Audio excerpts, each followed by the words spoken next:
Oke, baik. Pertanyaan selanjutnya adalah, ya, eh, apakah tahun ini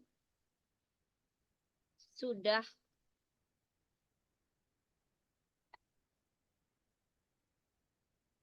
berniat untuk mengikuti TPN? Ketik angka 7 untuk yang iya, kemudian angka 5 untuk yang tidak. Ye, ayo, aduh, keren nih. Sip. Ya, angka 7 untuk yang berniat untuk sudah punya niat nih, tahun ini nih pengen ikut TPN gitu ya. Angka 7 untuk yang sudah punya keinginan untuk mengikuti TPN, kemudian angka 5 untuk yang eh, aduh kayaknya males deh gitu ya, atau belum belum punya keinginan untuk ikut gitu ya. Oke ya, alhamdulillah ya. Eh, ada 1.100 orang yang sudah menjawab iya akan em, berniat untuk ikut TPN. Oke, baik teman-teman. Jadi apa sih ya? Kita masih ada 3 menit lagi menuju menuju pukul 19.30 ya. Baik teman-teman. Jadi TPN tahun ini ya, khususnya untuk di daerah Sanggau ya. Kapan sih kita akan melaksanakannya? Nah, itu boleh disimpan di kalendernya ya. Nah, itu eh, pada tanggal 13-14 Juli. 13 dan 14 Juli. Jadi ada 2 hari pelaksanaan TPN di Sanggau. Dan itu 1 minggu setelah jadwal masuk sekolah. Nah, bagi teman-teman yang ingin ikut TPN tahun ini khususnya di Sanggau, gitu ya. Dan apabila juga ada teman-teman dari luar Sanggau ya, terutama di Kalbar, Pontianak, kemudian misalnya dari Singkawang ataupun dari Landak yang berniat juga ya bisa minta rekomendasi juga dari kami panitia ke surat ke dinas apabila memang perlu minta surat izin. Nah, sementara untuk di Sanggau sendiri nanti akan diterbitkan surat izin langsung dari Dinas Pendidikan dan Kebudayaan untuk peserta yang mengikuti TPN, baik itu peserta cerdas cermat guru ataupun uh, Rapat, yang rapat, rapat. yang uh, tidak ikut cerdas cermat. Tapi ya harapan kami adalah teman-teman itu juga semua mengikuti cerdas cermat. Nah, TPN tahun ini ada apa saja? 19.30 ya, sebentar lagi. TPN tahun ini ada apa saja sama ya. Eh, hanya saja kelasnya yang sedikit berbeda. Jadi kalau di Sangga 2 hari itu nanti akan ada tambahan sesi talkshow. Talkshow ini kita akan membahas tentang oh selamat bergabung Pak Budi Suheri. Ya, terima kasih Ibu. Selamat malam. Malam Ibu. Oke, Pak, ini saya sedang menjelaskan sedikit tentang TPN sambil kita menunggu Pak Bukik masuk juga ya Pak Iya, ya. silakan, silakan lanjut Ibu Oke, Anissa. ya. Jadi TPN tahun ini ya teman-teman, 2 hari tadi, hari pertama itu akan ada talk show yang insya Allah eh, akan diisi oleh Dinas Pendidikan dan Kebudayaan Sanggau, kemudian DPRD atau Komisi 4 DPRD Sanggau ini masih kita lobby, masih kita ini ya audensinya, kemudian dari Kemenak, kemudian dari Yayasan Guru Belajar sendiri. Dan harapan kita memang Pak PJ Bupati pun bisa bergabung karena kita juga sudah audensi dengan Pak PJ Bupati. Nah, kemudian ada seri belajar yang sangat asik 2 tahun belakangan ini, dan ini tahun kedua ya. Jadi kalau teman-teman berpikir apa sih cerdas cermat, kita kayaknya di apa kompetisi nih gitu. Sebenarnya cerdas cermat itu adalah seri belajar dengan cara yang baru gitu, dengan cara yang berbeda. Untuk teman-teman yang tahun lalu sudah pernah ikut cerdas cermat, mungkin akan merasakan berbeda.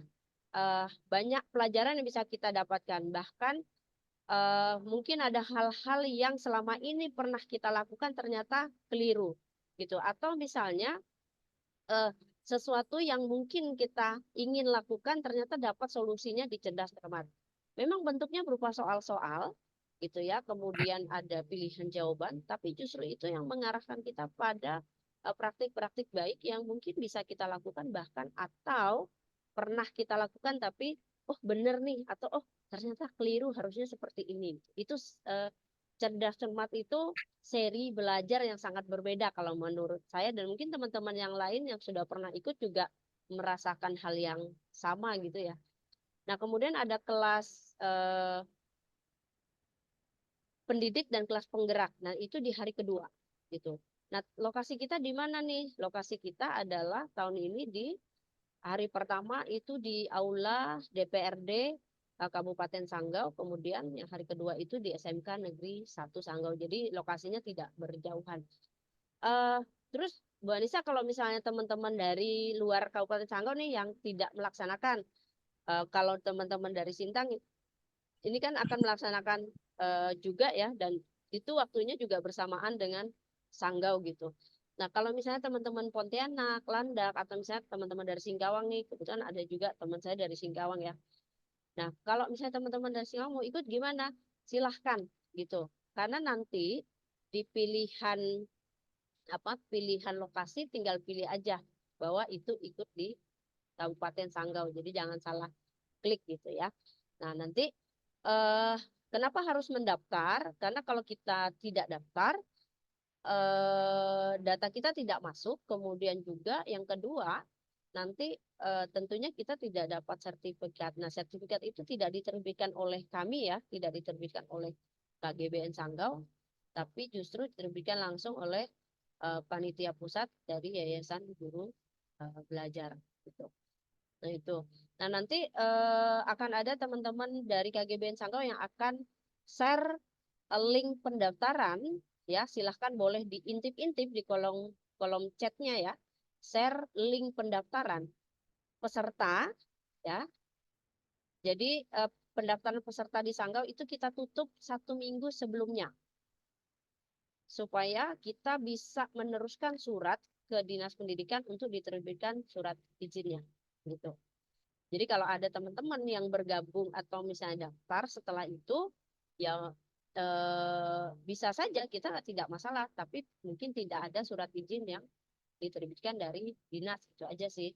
Ya karena kita akan saat ini memang sudah ada berapa ya di sini ada divisi peserta ya mungkin boleh ditulis di kolom chat. Sudah berapa peserta yang daftar di Sanggau? Nah, ini ya teman-teman ada apa? Ada sudah dikirim oleh panitia ya. Ini adalah eh, link pendaftaran boleh di-copy dulu gitu ya, disimpan di note-nya kah di mana gitu ya. Nanti mau daftar di-share ke teman-teman di sekolahnya silahkan. Nah, ini kemudian eh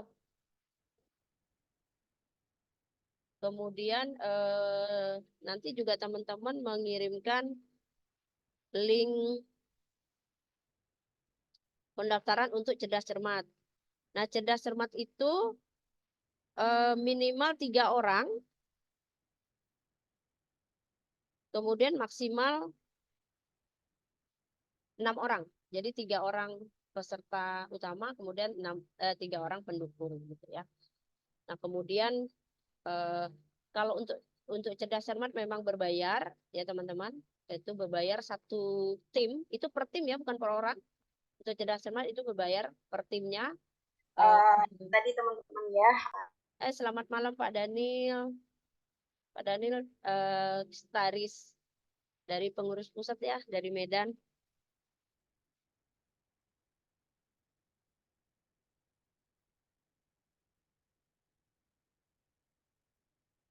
Kemudian kalau untuk keikutsertaan peserta sendiri non CCG ya, misalnya itu memang tidak berbayar. gitu, kita gratiskan.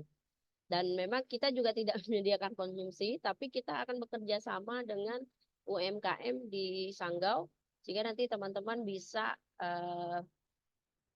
belanja atau makan dengan membeli sendiri gitu di UMKM gitu ya. Jadi bisa mengatur pengeluarannya sendiri gitu besarannya. Jadi memang tidak kita pungut biaya untuk itu. Tapi kalau untuk cerdas cermat nanti setelah ini yang biasanya banyak ditanyakan ditransfernya kemana Bu gitu ya. Tapi saat teman-teman mengisi link pendaftaran CCG selesai disubmit atau dikirim nanti akan ada tersambung dengan invoice untuk pembayaran cerdas cermat dan di situ ada nomor rekening yang dicantumkan. Oke. Itu untuk temu pendidik Nusantara ke-11 ya di Sanggau. Dan memang tema TPN-nya adalah Pak Bukik sudah bergabung malam ini. Jadi ya, selamat malam Pak Bukik. Selamat malam Bu Anissa. Aduh, sorry ini saya ambil 8 Gak menit. apa-apa, saya masih nyimak Bu. Oke. Mudah-mudahan nggak keliru ya Pak ya. Jadi itu ya teman-teman, nanti akan tersambung langsung ke link untuk membayar cerdas cermat guru gitu. Dan teman-teman nanti bisa lihat juga di Instagramnya KGBN Sanggau, semua informasi kita share di situ. Kemudian juga di grup KGBN Sanggau.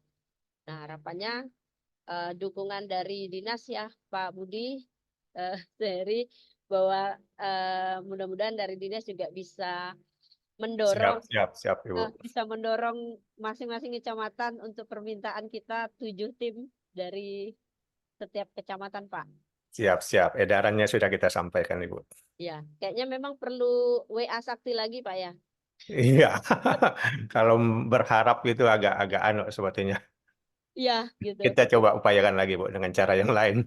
Iya, siap, Pak. Oke, baik Pak. Baik teman-teman semua, karena malam ini juga sudah bergabung Pak Budi Suheri dan Pak Bukik Setiawan gitu. Jadi Pak Bukik ini sebenarnya nama aslinya juga Budi ya. Jadi malam ini kita bertemu dengan duo Budi gitu, dengan nama bekennya Pak Bukik. Baik, kita akan mulai untuk acara kita temu pendidik daerah untuk menuju TPN 11 di Sanggau malam ini. Sebelum kita mulai mendengarkan pemaparan dari Pak Budi dan Pak Bukik, mungkin teman-teman kita bisa berdoa terlebih dahulu. Berdoa, kita mulai.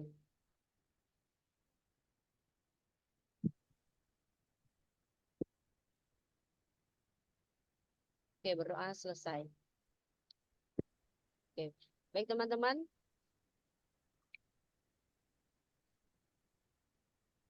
Kita masih punya waktu cukup malam ini ya, jadi silahkan juga diperhatikan di kolom chat ya, informasi yang disampaikan oleh beberapa panitia. Nanti kalau misalnya ada hal-hal yang ingin ditanyakan, boleh di kolom chat dan boleh juga menggunakan fitur raise hand.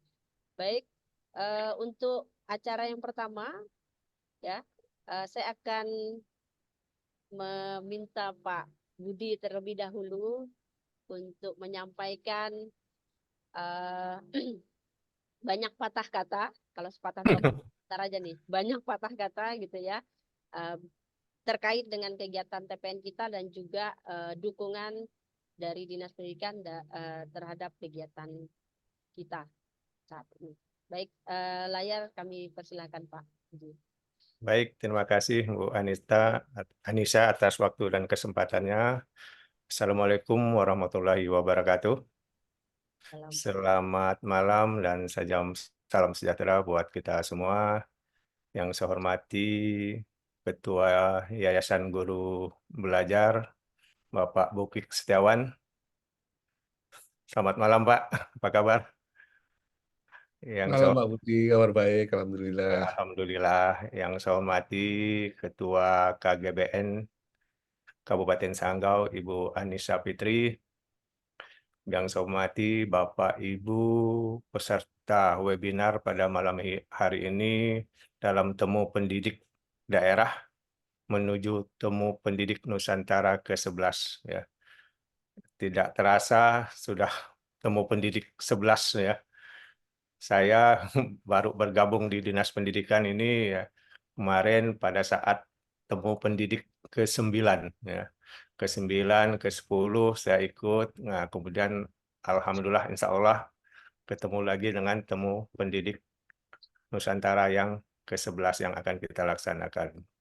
Bapak Ibu yang saya hormati, ya kami dari Dinas Pendidikan dan Kebudayaan Kabupaten Sanggau tentunya menyambut baik apa yang telah KGBN laksanakan dalam rangka mitra kami di Dinas Pendidikan Kabupaten Sanggau dalam rangka membina, mendidik, berbagi ilmu, berbagi praktik baik kepada guru-guru kami di Kabupaten Sanggau. Kami menyadari ya Bapak Ibu, Bu Anissa, Pak Bukik atas keterbatasan kami, apalagi dalam mensukseskan program Merdeka Belajar ini ya cukup keteteran ya. Kami merasa terbantu dengan hadirnya teman-teman dari KGBN ya yang bermitra dengan Dinas Pendidikan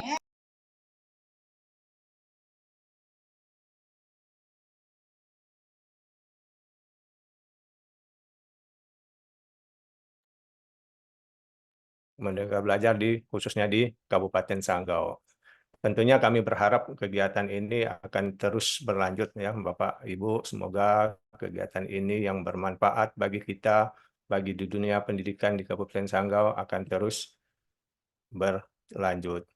Memang Bapak Ibu ya kami menyadari untuk seperti yang tema apa yang disampaikan pada temu pendidik daerah pada malam hari ini yaitu pemimpin pendidikan yang berdaya. Artinya kita harus menciptakan pendidik-pendidik yang menjadi seorang pemimpin ya.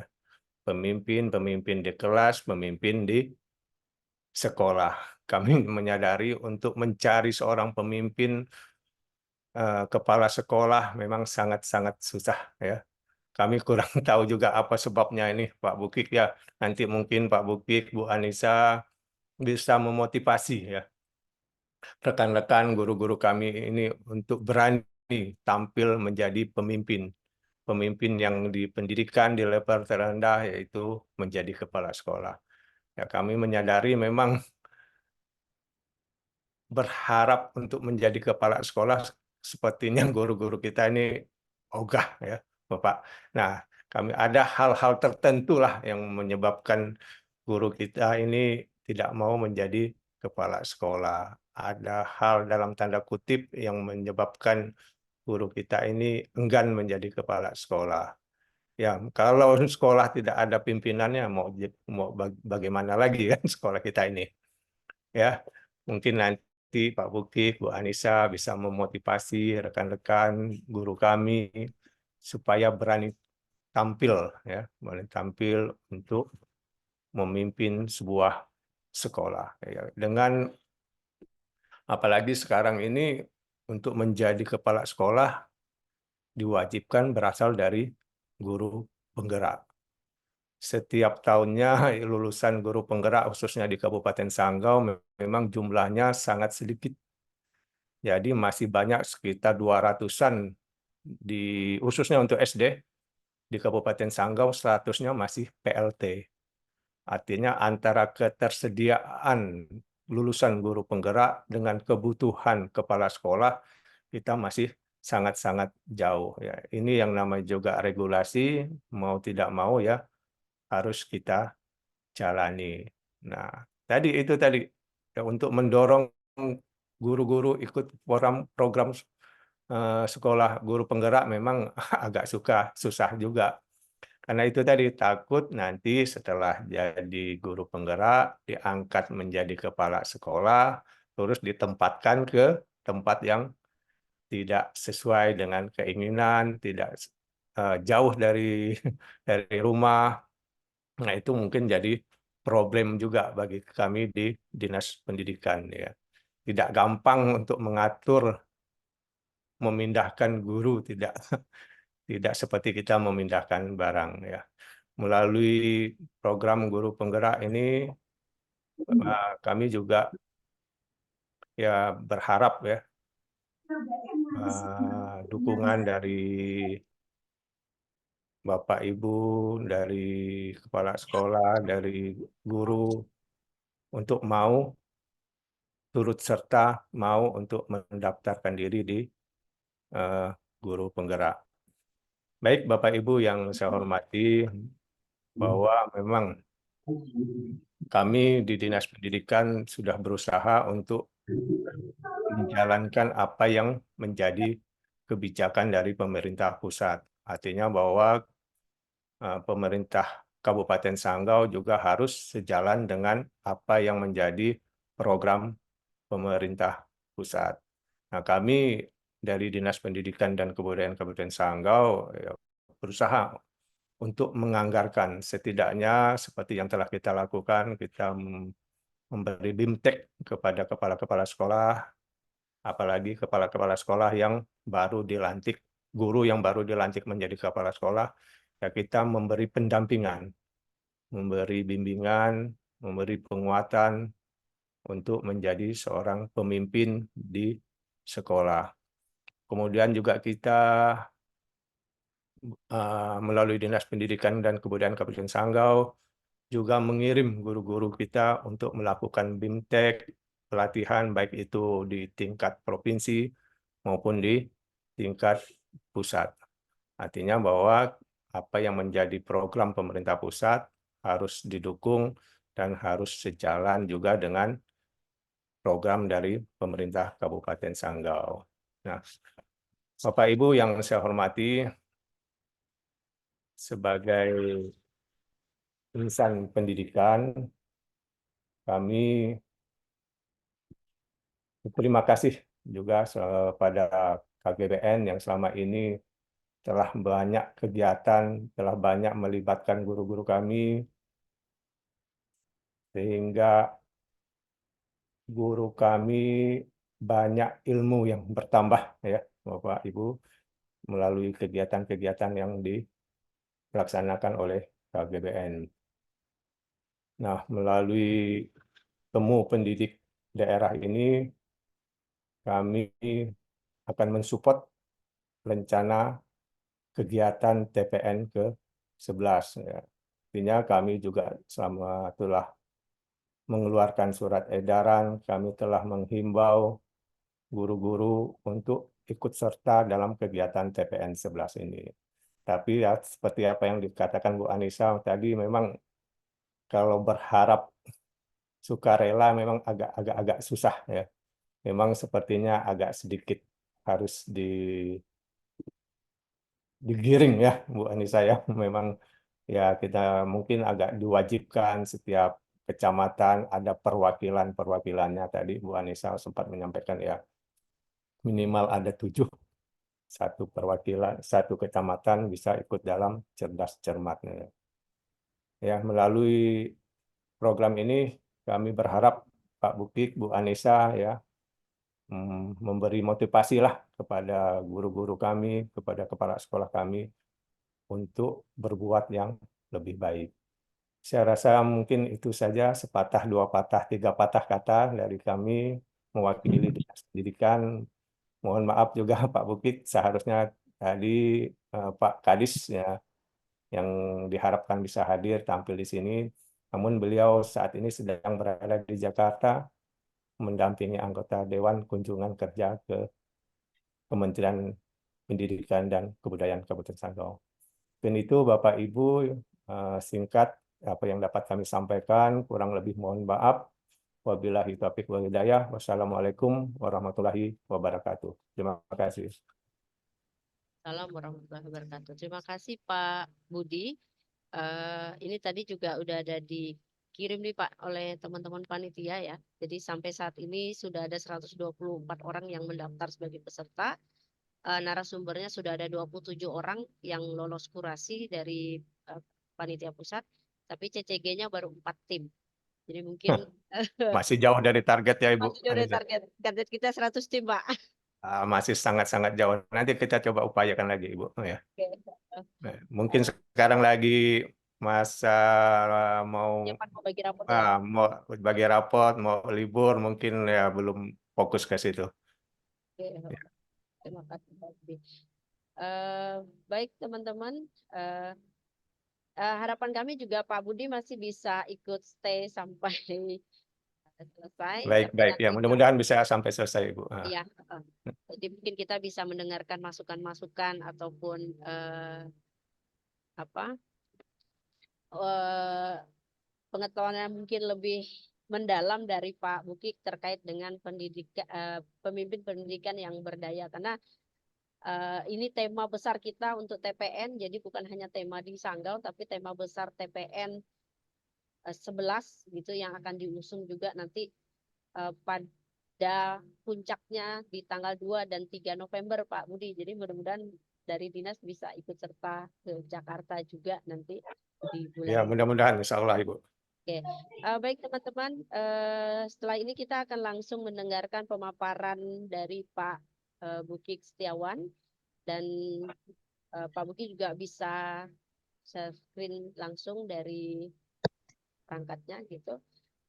Baik, waktu dan layar kami serahkan ke Pak Buki. Silakan Pak. Oke, terima kasih Bu Anissa. Selamat malam. Assalamualaikum warahmatullahi wabarakatuh. Waalaikumsalam. Terima Waalaikumsalam. kasih Pak Budi. Ini sama-sama Budi sebenarnya sudah bersedia memberikan banyak patah kata gitu ya, dan mengikuti proses belajar dari teman-teman guru Sanggau ini. Senang sekali kalau inisiatif dari teman-teman komunitas guru mendapatkan sambutan yang positif dari rekan-rekan dinas, karena memang antara instansi dan komunitas itu adalah dua teman seperjalanan yang perlu jalan bareng. Sepenuhnya menggunakan regulasi itu tantangan, tapi juga sepenuhnya jalan mandiri oleh komunitas itu juga tantangan. Kalau inisiatif komunitas dan komunikasi regulasinya bisa seiring sejalan, itu pasti akan jauh lebih efektif dan berdampak. Dan ya semoga semakin banyak lahir para pemimpin pendidikan di Sanggau, seperti yang disampaikan Pak Budi tadi, agar kebutuhan tentang pemimpin pendidikan di Sanggau itu juga segera bisa dipenuhi gitu ya. Nanti ya itu perlu jadi prioritas juga mungkin Bu Anissa, pelatihan-pelatihan ataupun coaching ke rekan-rekan guru terkait dengan kepemimpinan itu bisa diprioritaskan, sehingga rekan-rekan guru Sanggau yang ingin berkarir sebagai pemimpin pendidikan itu ada temannya, dan keberadaan teman ini tentu juga suatu dukungan tersendiri gitu ya, agar rekan-rekan guru lebih percaya diri, lebih mau gitu untuk menjadi pemimpin pendidikan. Itu nanti di yang teman-teman Nusantara saya sudah bicara soal ini juga. Jadi teman-teman KGPN juga ada beberapa terobosan yang mungkin juga akan segera diterapkan di daerah-daerah. Selain dukungan untuk kepemimpinan, juga dukungan terkait dengan advokasi guru, yang menurut saya juga salah satu yang dibutuhkan oleh kepala sekolah itu juga pemahaman dan dukungan yang terkait dengan advokasi nih. Jadi semoga kita dari komunitas juga bisa support gitu ya ke dinas pendidikan agar bisa menjalankan kebijakan pendidikan di level nasional. Begitu pengantarnya. Terima kasih sekali lagi Pak Budi. Saya izin share screen ya teman-temannya. Izin share screen, dan teman-teman silakan fokus ke share screen-nya. Videonya nanti saya akan off.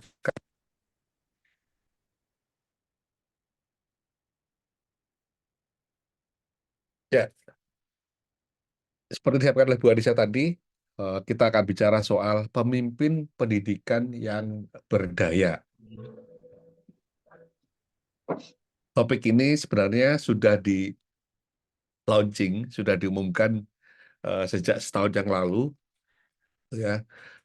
Seperti biasa di TPN kan kita bicara tentang topik itu jauh-jauh hari karena ingin menjadi eh, arah gitu ya, arah belajar teman-teman komunitas di berbagai daerah tentang apa sih yang urgent, apa sih yang prioritas, dan ternyata ini juga bersambut dengan kondisi Sanggau yang disampaikan oleh Pak Budi tadi. Memang isunya adalah gimana menyiapkan, mencari gitu ya pemimpin pendidikan. Jadi kan ini adalah menunjukkan sinkronisasi antara topik di TPN dengan kondisi di Sanggau.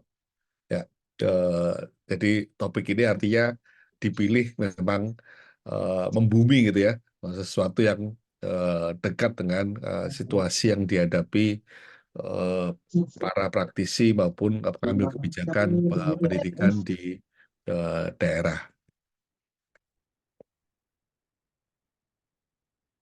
Lah, hilang. Oh, oke. Ya, tadi sudah diperkenalkan, tapi yang belum diperkenalkan adalah Instagramnya. Jadi silakan teman-teman, kalau mau follow, bisa follow @BUKIK di Instagram untuk mendapatkan informasi-informasi update berbagai kegiatan daring yang bisa diikuti oleh teman-teman, baik terkait dengan pembelajaran maupun kepemimpinan. Oke, kita sekarang masuk ke pemimpin pendidikan yang berdaya. Ini teman-teman, ini satu satu kalimat sederhana yang eh, menjadi pondasi dari pemimpin pendidikan yang berdaya gitu ya. Eh, saya melihat di lapangan banyak sekali gitu ya, banyak sekali keengganan gitu ya, keengganan untuk menjadi pemimpin. Apa yang disampaikan oleh Pak Budi tadi itu tidak kasus tunggal, bukan hanya di Sanggau. Di banyak daerah juga mengalami situasi-situasi serupa gitu ya. Situasi-situasi serupa yang kenapa sih harus menjadi pemimpin? Kenapa sih harus jadi pemimpin? Kenapa nggak cukup jadi eh, guru? Ya, sebenarnya jadi pemimpin itu bukan suatu apa ya, bukan suatu eh, keharusan gitu ya. Suatu menjadi pemimpin itu adalah sebuah sebuah kebutuhan. Kita seringkali tidak melihat bagaimana eh, dampak dari pemimpin, tapi yang sering kita lihat itu lebih ke privilege-nya, kepada keistimewaan untuk menjadi pemimpin. Padahal yang jauh lebih penting dari itu adalah dampak apa sih yang bisa dihasilkan ketika kita menjadi seorang pemimpin. Kenapa kenapa begitu? Karena seringkali ketika ada formasi yang terkait dengan pemimpin, yang hadir adalah orang-orang yang butuh posisi pemimpin. Ya, artinya apa? Artinya yang dilihat adalah privilege-nya, fasilitasnya, keistimewaannya menjadi pemimpin. Padahal harusnya ketika dibuka formasi pemimpin, yang hadir, yang daftar itu adalah mereka yang eh, butuh untuk berdampak lebih luas, gitu ya. Karena dengan demikian eh, yang hadir adalah orang-orang yang memandang bahwa kesempatan menjadi pemimpin adalah kesempatan untuk berdampak lebih luas, kesempatan untuk memberi manfaat yang lebih banyak, kesempatan untuk memberi manfaat yang lebih besar, kesempatan untuk mendapatkan berkah yang lebih besar juga. Ya. Tapi ya itu catatan buat di masing-masing pribadi kita, janganlah jadi pemimpin karena kita butuh posisi atau butuh jabatan sebagai pemimpin. Ya, kenapa? Karena kalau kita menjadi pemimpin karena butuh jabatannya, seringkali itu menjadi apa ya? eh, Menyulitkan posisi kita ketika menjadi pemimpin nantinya, tersandera. Ya, jadi kalau kita jadi pemimpin karena butuh posisi sebagai pemimpin, maka kita akan melakukan segala cara untuk mempertahankan jabatan tersebut. Ya, jadi kalau niatnya karena itu ya nanti akan menyulitkan kita, akan membuat kita dalam posisi tersandera gitu ya, dalam posisi tersandera dan akhirnya nanti banyak pihak yang berusaha mendapatkan keuntungan dari kita. Nanti datanglah wartawan yang ngaku-ngaku sebagai wartawan, entah medianya apa, datang LSM-LSM yang nggak jelas papan namanya gitu ya, nggak jelas programnya, eh, dengan sekian tuntutan-tuntutan yang harus dipenuhi dan pada titik itu seringkali kalau kita butuh posisi sebagai pemimpin, maka kita harus memenuhi terpaksa gitu ya, memenuhi tuntutan-tuntutan mereka ya, hanya demi untuk mempertahankan posisi pemimpin. Sehingga ketika menjadi pemimpin, mindsetnya itu harus merdeka sejak awal. Ya, bukan karena butuh posisinya, tapi karena kita ingin berkontribusi, karena kita ingin berdampak lebih luas. Kalau dapat atau dipercaya untuk menjadi pemimpin, alhamdulillah. Kalau tidak dipercaya, ya tidak apa-apa. Ya, juga tidak merasa dirugikan. Nah, intinya adalah jangan sampai ketika kita menjadi pemimpin justru membuka jalan menuju penderitaan gitu ya, karena posisi yang tersandera tadi. Ya, jadilah pemimpin karena kita dibutuhkan perannya, kita memang dibutuhkan kontribusinya. Eh, Butuh posisi saya siap untuk berkontribusi. Kalau memang saya tidak dibutuhkan lagi, ya sudah, tidak apa-apa. Gitu ya. Jadi menjadi manusia merdeka untuk bisa menjadi pemimpin yang berdaya ini. Nah,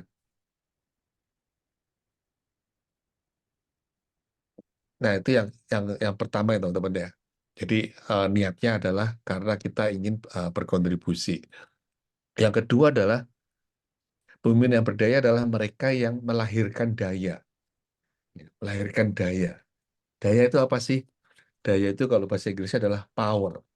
Power, kekuatan untuk melakukan suatu tindakan, kekuatan untuk berdampak, kekuatan untuk melahirkan perbedaan yang terjadi di kelas maupun di eh, sekolah.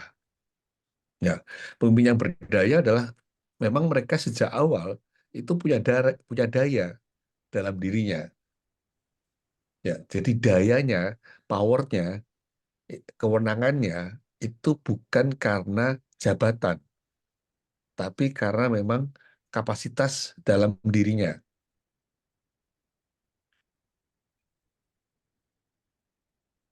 Apa sih bedanya? Jadi seringkali kalau kita melihat, eh, atau mungkin saya tanyakan aja di teman-teman, kepala sekolah itu pemimpin atau bukan? Silakan teman-teman tulis di kolom chat. eh, Kalau kepala sekolah adalah seorang pemimpin, tulis satu. Kalau kepala sekolah bukan pemimpin, tulis ketik nol. Satu atau nol.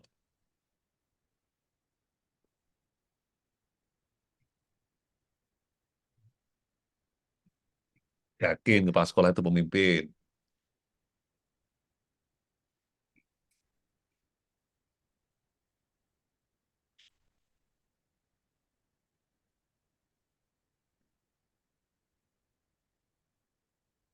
Oke, ini ada dari Bu Anissa, tulis satu, Pak Kristianus satu, Bu Rosita satu, Bu Maria satu, Bu Rita satu, Wah, banyak yang satu ya. Satu semua nih. Nggak ada yang nol nih, yakin nih. Kepala sekolah itu pemimpin atau bukan?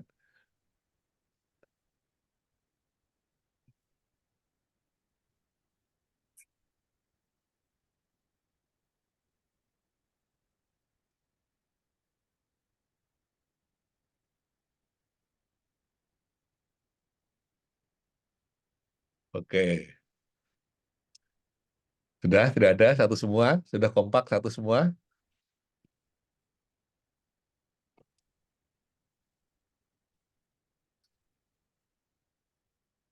Oke.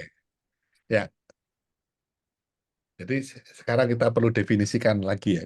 Kita sepertinya harus balik dari awal lagi. Apa sih pemimpin itu? Gitu. Apa sih pemimpin itu? Siapa sih pemimpin itu? Jadi persepsi masyarakat kita tentang pemimpin ya seringkali adalah orang yang mendapatkan SK untuk memegang suatu jabatan pimpinan tertentu. Itu kemudian seringkali dianggap sebagai pemimpin, leader. Ya. Kenyataannya apa? Harusnya yang mana? Bukan, teman-teman. Pemimpin itu bukan orang yang memegang SK. Pemimpin bukan orang yang memegang SK. Pemimpin adalah orang yang menggerakkan orang lain dari suatu posisi, dari suatu kondisi yang ada saat ini menuju kondisi yang dicita-citakan. Apakah dia adalah orang yang pegang SK? Bisa iya, bisa tidak. Tapi tidak ada prasyarat untuk memegang SK baru bisa menjadi pemimpin. Bahkan seringkali kejadiannya orang yang memegang SK pada dasarnya tidak punya kapasitas untuk menjadi seorang pemimpin. Yang kita lihat seringkali banyak kali seperti itu. Ya. Jadi kalau dalam bahasa Inggris ya konsepnya itu dibedakan teman-teman. Orang yang memegang SK itu disebut sebagai header, header, kepala lembaga, gitu ya, kepala unit, header, kepala unit, kepala lembaga itu adalah orang yang memegang SK. Ya, leader belum tentu seorang leader. Pimpinan belum tentu adalah pemimpin. Jadi beda antara pimpinan dengan pemimpin. Oke, sampai sini dulu ya. Clear ya? Pemimpin adalah leader. Pimpinan adalah header. Kondisi ideal yang ingin kita capai adalah seorang header adalah seorang leader juga. Tapi kenyataan yang terjadi seringkali seorang header, seorang pimpinan belum tentu seorang pemimpin. Nah, ini yang mau kita dorong bagaimana kita bisa menumbuhkan jiwa-jiwa kepemimpinan di semakin banyak guru yang nantinya bisa menjadi talent pool untuk diangkat menjadi pimpinan. Ya. Tetapi seorang pemimpin bukan orang yang harus punya SK. Ya, jadi kalau tanya kepala sekolah itu apakah leader atau tidak, kepala sekolah bukan leader. Kepala sekolah adalah header, pimpinan. Kok bisa, Pak? Ya, makanya kita masuk lagi ke konsep berikutnya. Ya, jadi ketika kita bicara tentang power, ketika kita bicara tentang kewenangan atau kemampuan, ada dua cara untuk itu. Ada yang personal power, ada yang positional power. Ya, seorang leader, seorang pimpinan itu pasti mempunyai positional power. Sementara seorang pemimpin itu perlu mempunyai personal power. Apa sih bedanya? Positional power adalah power yang lahir karena suatu pengangkatan secara formal untuk menduduki posisi tertentu. Karena dia menduduki posisi tersebut, maka dia punya kewenangan. Maka namanya kewenangannya adalah positional power. Nah, orang yang menempati suatu posisi tertentu ini tentu punya kewenangan untuk mengevaluasi, untuk mempromosikan, untuk memberikan tugas, untuk memberikan sanksi, gitu ya. Itu adalah positional eh, power. Nah, pimpinan, leader, itu pasti punya positional power. Sementara seorang leader itu prasyaratnya justru adalah personal power. Ya, kewenangan yang hadir, yang lahir karena kapasitas dari dalam dirinya. Apakah itu kompetensinya, kemampuan komunikasinya, kemampuannya untuk berempati, kemampuannya untuk berkolaborasi, untuk peduli dengan orang lain, untuk memahami anggota timnya, itu adalah personal power. Nah, kalau pimpinan yang ideal gimana? Pimpinan yang ideal itu mereka punya positional power, tapi juga punya personal power. Sehingga seorang pemimpin yang berdaya atau seorang leader yang ideal tadi itu tahu kapan menggunakan positional power, kapan menggunakan personal power. Karena terlalu sering menggunakan positional power itu akan membuat relasi antara dalam organisasi itu menjadi lebih kaku, lebih formalistik, dan seringkali tidak efektif. Ya.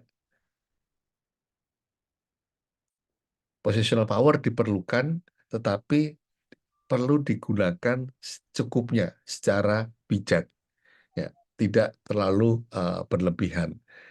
Nah, makanya kalau seorang pimpinan hanya punya positional power, maka setiap kali dia memberikan arahan itu selalu menggunakan positional power, sehingga nanti anak buahnya memandang dia sebagai bosi, ngebos, ya, berlaga, ya, bosi, tahu ya teman-teman ya. eh, Bertindak sebagai bos kalau selalu menggunakan positional power. Ya.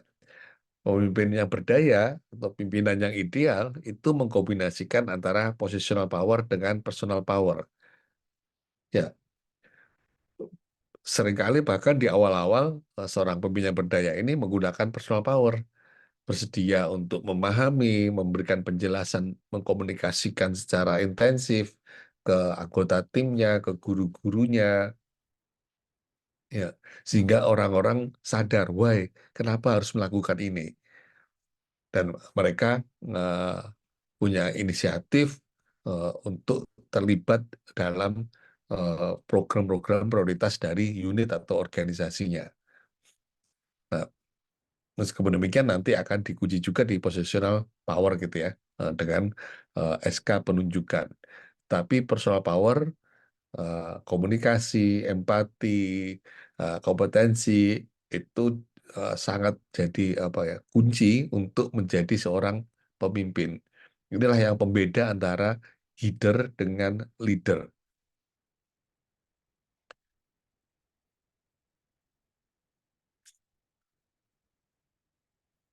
Nah, ini kembali dulu ke sini.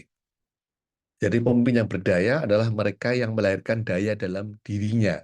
Mereka yang punya personal power. Ya. Mereka yang punya personal power.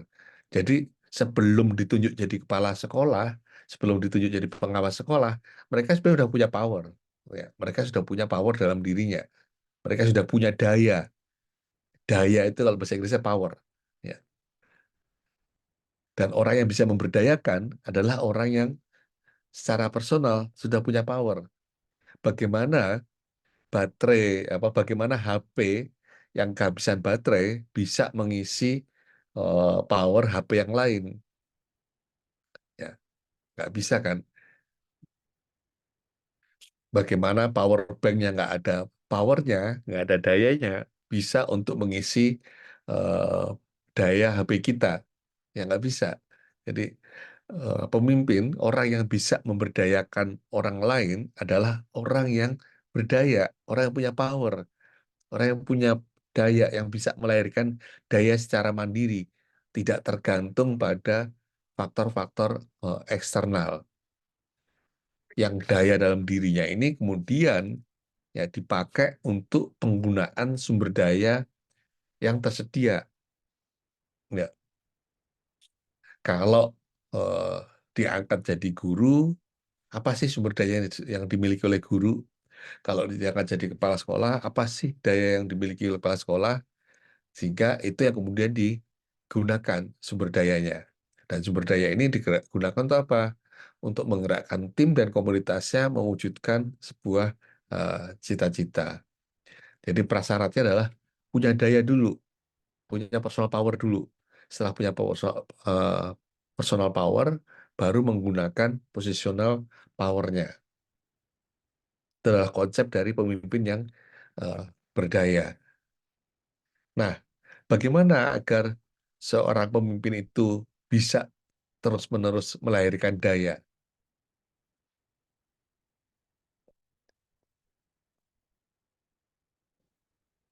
Nah, ini kita masuk ke konsep berikutnya. Pemimpin yang berdaya adalah mereka yang merdeka belajar. Ya, merdeka belajar, teman-teman, adalah bukan bebas belajar ya. Ini meskipun mungkin sudah dibahas berapa kali, saya tetap pengen ingatkan, merdeka belajar itu bukan bebas belajar, bukan belajar semau-maunya sendiri. Kenapa? Ya beda. Merdeka sama bebas itu beda. Bebas adalah freedom, merdeka adalah independent, otonom. Ya. Jadi kalau bebas adalah eh, kemauan untuk bertindak sesuka hatinya, merdeka tidak. Merdeka adalah kemampuan untuk mengatur sendiri urusan dan tanggung jawab kita. Jadi ketika mau merdeka belajar adalah bagaimana kita bertanggung jawab mengelola sendiri proses belajar kita. Nah, pemimpin yang berdaya itu adalah mereka yang merdeka belajar. Mereka yang mengatur sendiri proses belajarnya. Saya ikut pelatihan apa, topik apa, di mana, kapan, dengan cara seperti apa. Apa target yang mau saya capai. Ya, itu diatur sendiri, tidak menunggu instruksi, tidak menunggu SK gitu ya. Tapi orang yang memang mendahului. Karena kenapa begitu? Karena dalam setiap pekerjaan, apalagi pekerjaan guru teman-teman, pekerjaan guru itu pekerjaan yang termasuk pekerjaan yang paling stressful di dunia. Ya. Dia masuk ke 3 besar pekerjaan yang paling stressful. Iya atau ya? Setuju nggak kalau dikatakan guru adalah pekerjaan yang paling stressful? Boleh tulis di kolom chat. Ya. Artinya apa? Stressful itu artinya selalu banyak tantangan. Seorang guru menghadapi tantangan ya. Bukan hanya setiap tahun, bukan hanya tiap 6 bulan, bukan tiap 3 hari. Tiap hari selalu menghadapi tantangan, menghadapi persoalan gitu ya. Dan persoalan-persoalan itu tentu butuh solusi. Dari mana solusinya? Bagaimana bisa jadi solusi? Ya dari proses belajar. Ya, pasti proses belajar. Ada persoalan baru yang kita temui, ya kita perlu belajar untuk menemukan solusinya. Sehingga semakin banyak tantangan, maka semakin butuh kita belajar. Dan ini tentu tidak bisa dilakukan seorang diri. Kalau dilakukan seorang diri, ya semakin stres gitu ya. Eh, Perlu berkolaborasi dalam komunitas. Ya, anggota komunitas, misal di KGBN, masing-masing mungkin bisa fokus pada topik-topik tertentu yang kemudian saling dibagikan praktek baiknya di komunitas, sehingga kalau ada 20 orang gitu ya yang belajar topik-topik 20 topik yang berbeda, maka setiap orang sebenarnya cukup belajar satu topik gitu ya, yang kemudian dibagikan kepada 20 orang yang lain. Sehingga kita belajar satu persoalan, belajar satu solusi, tapi bisa mendapatkan 20 solusi. Itu kalau kita berkomunitas. Sehingga semakin banyak tantangan, semakin butuh kita merdeka belajar, tapi juga semakin butuh kita berkomunitas. Ya, karena kalau kita harus hadapi sendiri, ya kalau ada 20 tantangan yang kita butuh belajar 20 kali solusi, dan itu juga akan eh, sangat menantang teman-teman ya untuk belajar 20 solusi itu seorang diri. Makanya itu perlu berkomunitas. Nah, pemimpin yang berdaya itu seperti ini kurang lebih teman-teman. Jadi agar mereka punya daya, ya mereka yang merdeka belajar, mereka selalu mengembangkan kompetensinya, membangun kolaborasi, apakah di level sekolah, di level kecamatan, di level kabupaten, atau level Nusantara, bahkan di level global, gitu ya. Sehingga kita terus-menerus punya solusi-solusi baru, bahkan yang saya lihat di penggerak-penggerak KGBN, seperti Bu Titis, Bu Anissa, dan di sini juga ada Pak Daniel, dan segala macam, itu eh, bahkan mereka itu punya solusi bahkan sebelum ketemu persoalannya. Nah, seru kan? Ya. Jadi kalau guru biasa, teman-teman, ngadepin persoalan, kemudian baru nyari solusi. Kalau penggerak-penggerak KGBN ini enggak. Mereka bahkan punya solusi sebelum ada persoalannya. Gitu ya Pak Daniel ya? Enak kan? Ya. Kalau yang lainnya, nunggu sakit dulu, baru nyari dan dapat obatnya. Kalau sudah di level penggerak, di level punya berdaya, seringkali mereka sudah punya obatnya sebelum sakitnya datang. Artinya apa? Pencegahan, antisipasi lebih awal. Kenapa? Ya karena menggunakan cara berpikir ini. Merdeka belajar, terus mengembangkan kompetensi, dan terus berkolaborasi. Saya pun sangat terbantu dengan eh, semangat komunitas di KGBN ini. Saya baca postingannya Bu Titis, saya baca postingannya Pak Usman, saya baca postingannya Pak Suhud, saya baca postingan teman-teman penggerak-penggerak KGBN yang lain, itu ilmunya luar biasa, teman-teman. Selalu saya menemukan hal-hal baru, solusi-solusi baru dari para penggerak ini. Sehingga gimana untuk jadi pemimpin yang berdaya? Ya tadi, Merdeka Belajar berkomunitaslah. Dari situ kita menemukan solusi-solusi bahkan sebelum kita punya persoalannya. Jadi ketika menemukan persoalan baru ingat, oh iya ya, dulu itu postingannya Pak Suhud itu maksudnya gini toh. Coba tak terapkan solusinya Pak Suhud ini. Sehingga eh, belajar solusinya dulu, sehingga nanti ketika ada persoalan di lapangan, itu kita sudah eh, tahu cara untuk mengatasinya. Pemimpin berdaya seperti itu. Dan itu hanya bisa terjadi dalam kehidupan berkomunitas, kehidupan bergotong royong. Jadi berkomunitas mungkin kesannya ribet ya teman-teman ya. Karena perlu mikirin orang lain, perlu bersama-sama orang lain. Tetapi percayalah, berkomunitas bagaimana teruji dalam sejarah bangsa ini, berkomunitas, bergotong royong itu selalu memberikan manfaat berkali-kali lipat dibandingkan kalau kita sendirian.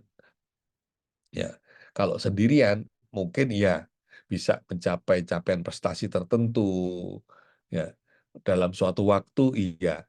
Tapi untuk bertahan bertahun-tahun, bertahan di tengah banyaknya persoalan ini sangat susah untuk seorang diri.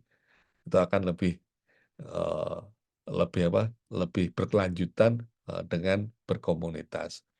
Dan Sanggo sebenarnya sudah membuktikan hal tersebut. Ya, saya kenal dengan teman-teman Dinas Pendidikan Sanggo sejak zamannya Pak Anang dulu, Pak Jagus Anang yang diajak oleh eh, Bu Titis dulu di TPN tahun 2016 ya, Bu Titis ya itu sudah sudah bergabung dan sampai sekarang teman-teman KGPN Sanggo masih bertahan ya karena kehidupan berkomunitas ini.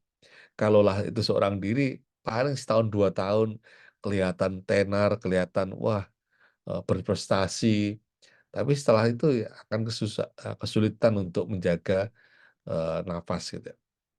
Jadi sekali lagi, pemimpin yang berdaya adalah mereka yang merdeka belajar, mengembangkan kompetensi, dan terus membangun kolaborasi dalam komunitas. Sehingga punya beragam pilihan karir yang bermakna.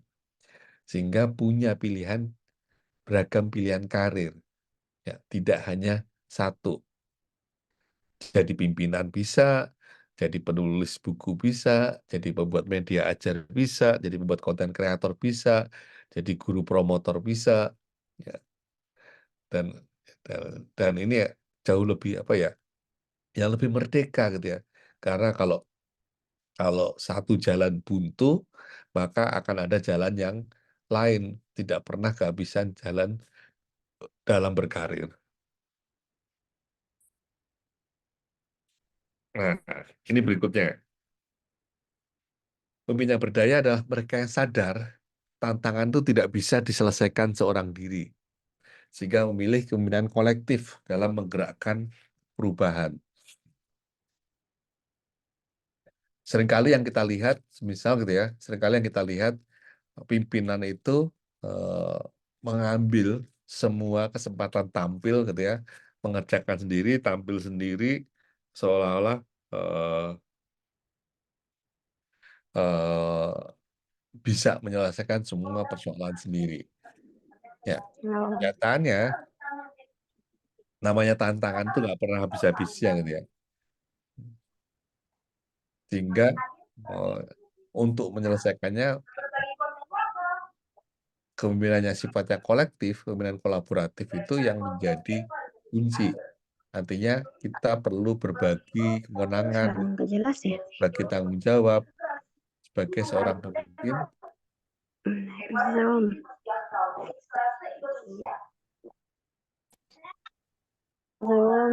Zoom. Zoom.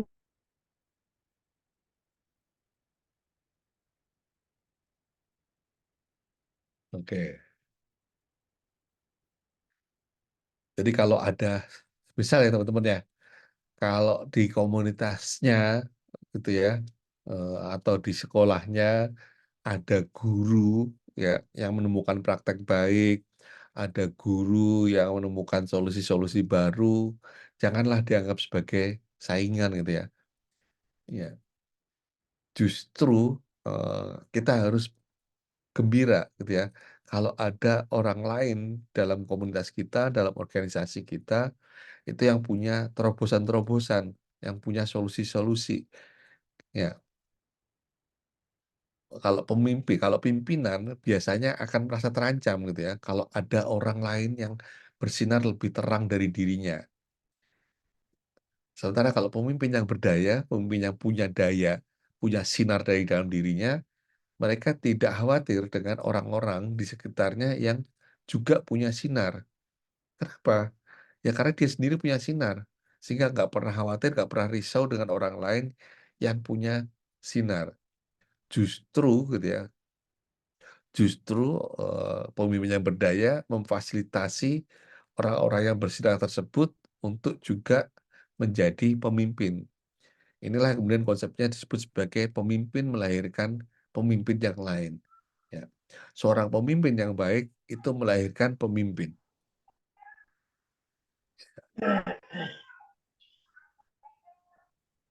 Kenapa begitu teman-teman? Karena jalan pemimpin itu panjang, gitu ya.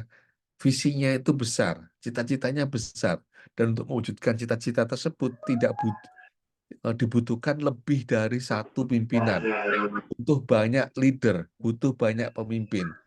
Sehingga kalau ada orang-orang yang berpotensi jadi pemimpin, ya cari, temukan, bantu dia untuk menjadi pemimpin yang lebih efektif. Jadi kalau teman-teman nanti melihat di sekolahnya ada orang-orang yang berpotensi jadi pemimpin, akui, beri apresiasi. ya beri dukungan. Apresiasi tidak dalam bentuk yang luar biasa. Kata-kata yang memuji, kata-kata yang mengakui kemampuan orang tersebut sebagai seorang pemimpin itu pun juga sangat penting, sangat dibutuhkan oleh mereka. Jadi ayo, seperti seruannya Pak Budi tadi, ayo cari temukan orang-orang di sekitar kita, guru-guru di sekitar kita yang menunjukkan potensi sebagai seorang pemimpin. Ya, akui, beri dukungan agar mereka terus berkembang menjadi seorang pemimpin yang berdaya. Banyak kok di Sanggau ada banyak pimpinan, ada banyak pemimpin, belum ketemu aja.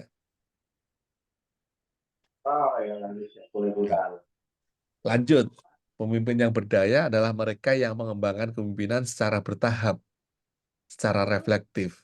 Jadi bukan orang yang bermimpi di siang hari tiba-tiba mau menjadi pemimpin di level nasional, tapi mereka yang mau tekun mengembangkan kepemimpinan secara bertahap, secara reflektif, mulai dari lingkungan kelas, sekolah, komunitas, hingga lintas komunitas. Hingga di level global, teman-teman. Ya, kita akan melahirkan pemimpin yang di level global juga.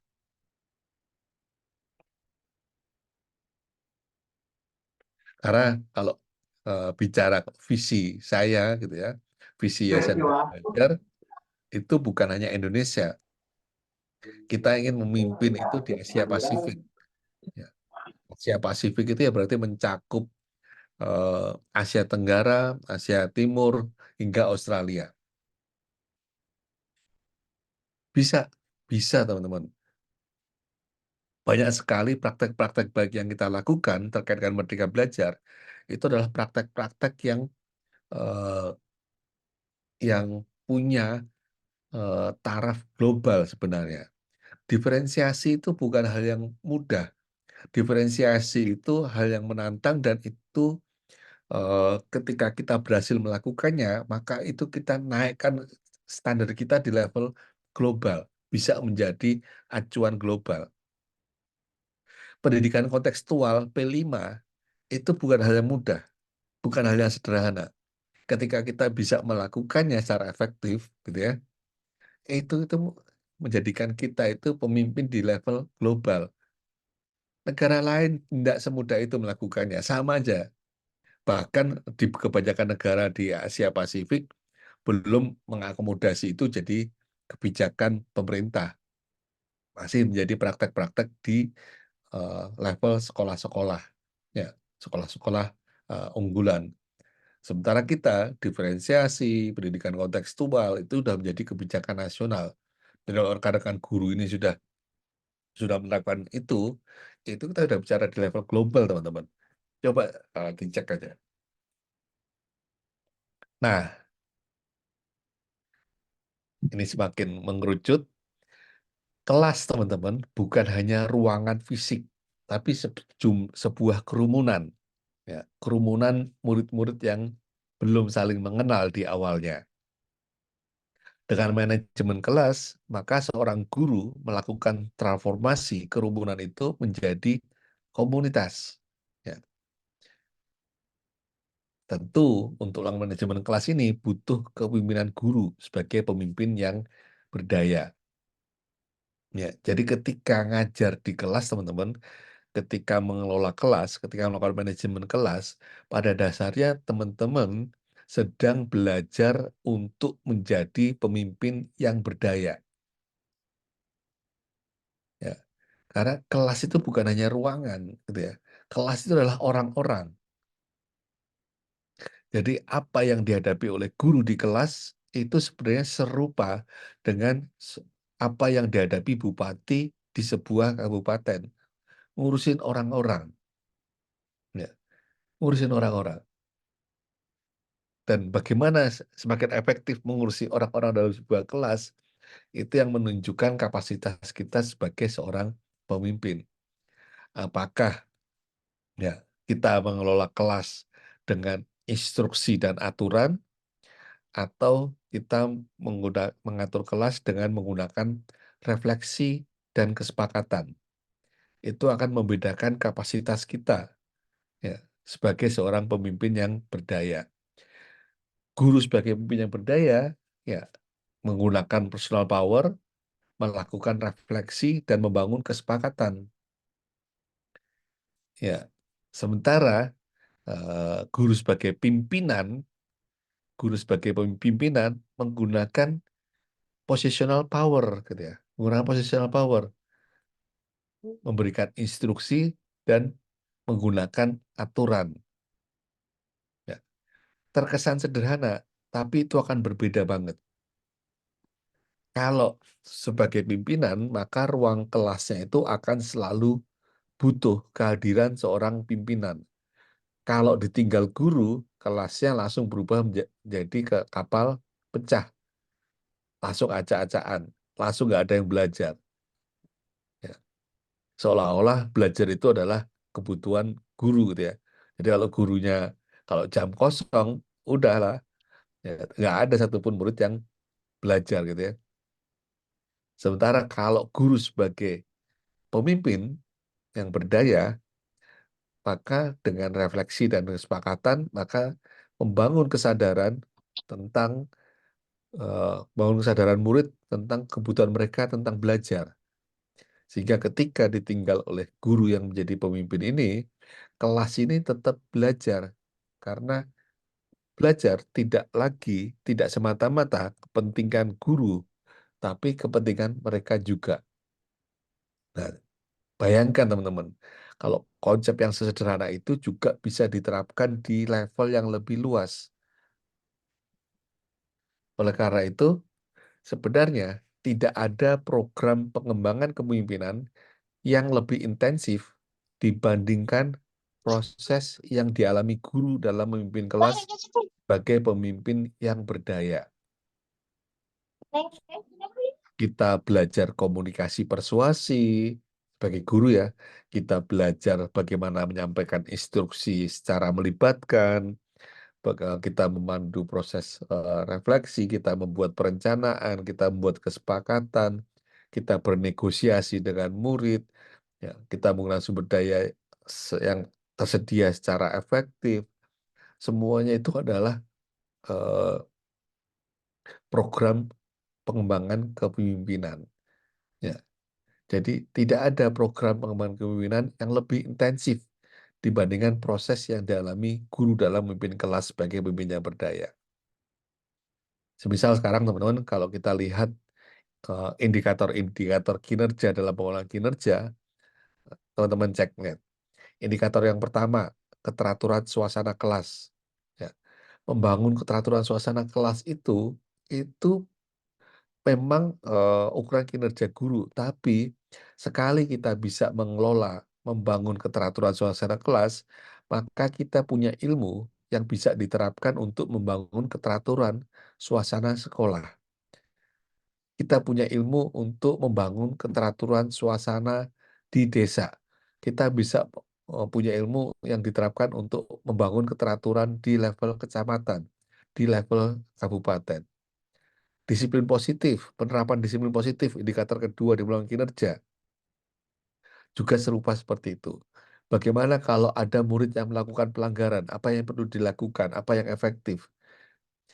Itu penting buat guru, gitu ya, tapi juga penting diperlukan juga oleh kepala sekolah. Kalau guru sudah efektif menerapkan disiplin positif di kelas, maka ilmunya bisa dipakai oleh guru tersebut ketika menjadi kepala sekolah, ketika menghadapi guru-gurunya yang melakukan perilaku melanggar. Kebayang teman-teman ya? Jadi semua ilmu-ilmu yang dibutuhkan oleh seorang guru dalam mengelola kelas, pada dasarnya ilmu yang sama yang dibutuhkan juga oleh pemimpin yang berdaya di lingkup yang lebih luas. Dan ini sangat intensif, teman-teman. Kenapa intensif? Karena setiap hari kita punya kesempatan untuk mengasah public speaking kita. Setiap hari kita punya kemampuan untuk mengasah keterampilan kita memandu proses refleksi. setiap hari kita punya kesempatan untuk melakukan perbaikan kesepakatan-kesepakatan kelas. Setiap hari kita punya kesempatan untuk mengembangkan norma dan kebiasaan kelas. Ya, dan semua keterampilan-keterampilan itu terus berguna meskipun kita tidak lagi menjadi guru pada nantinya. Tetap akan diperlukan ketika kita menjadi seorang pimpinan. Makanya teman-teman, kalau teman-teman bercita-cita untuk melihat daerah yang demokratis, maka ayo pimpin dan wujudkan kelas yang demokratis juga. Pimpin dan wujudkan sekolah yang demokratis. Ya. Karena apa? Polanya sama, bedanya cuma cakupannya. Ya. Kalau kita bisa mulai dari ruang kelas kita, kemudian kita terapkan di sekolah kita, maka itu nanti juga bisa kita terapkan di daerah kita. Bila ingin melihat daerah yang sejahtera, ya mulai dan pimpin dan wujudkan kelas yang sejahtera. Ya, kelas yang bisa mendayagunakan sumber belajar yang ada di sekitarnya untuk proses pembelajaran. Ya, tidak tergantung pada sarana prasarana gitu ya, tapi bisa mendayagunakan semua sumber daya yang ada. Maka kita juga bisa memimpin dan wujudkan sekolah yang sejahtera juga. Bila ingin melihat daerah yang berdaya, terus melakukan perubahan-perubahan yang berkemajuan, yang mensejahterakan masyarakat, maka pimpin dan wujudkan kelas yang berdaya juga. Pimpin dan wujudkan sekolah yang berdaya juga. Karena perubahan di ruang kelas hari ini adalah bagian dari perubahan di level daerah nanti. Jadi ayo menjadi guru yang efektif, karena itu nanti menjadi bekal kita menjadi pemimpin yang berdaya. Kalau kita sudah berhasil mencapai keberhasilan-keberhasilan kecil di ruang kelas, maka kita akan lebih percaya diri untuk menghadapi tantangan kepemimpinan di lingkup yang lebih luas. Kalau sebagai guru kita tidak percaya diri, maka semakin tidak percaya diri pula kita menjadi kepala sekolah, menjadi pengawas sekolah. Jadi kalau Pak Budi tadi mengeluhkan banyak guru yang tidak mau jadi kepala sekolah, salah satu dugaan saya ya karena banyak guru yang tidak percaya diri, tidak punya dampak di ruang kelas. Sehingga, lah ngurusi kelas saja pusing ya, apalagi ngurusi sekolah. Tapi kalau kita sudah efektif dalam melakukan manajemen kelas, dalam mengelola kelas, maka kita akan butuh ya untuk berdampak lebih luas di level sekolah atau bahkan di level daerah.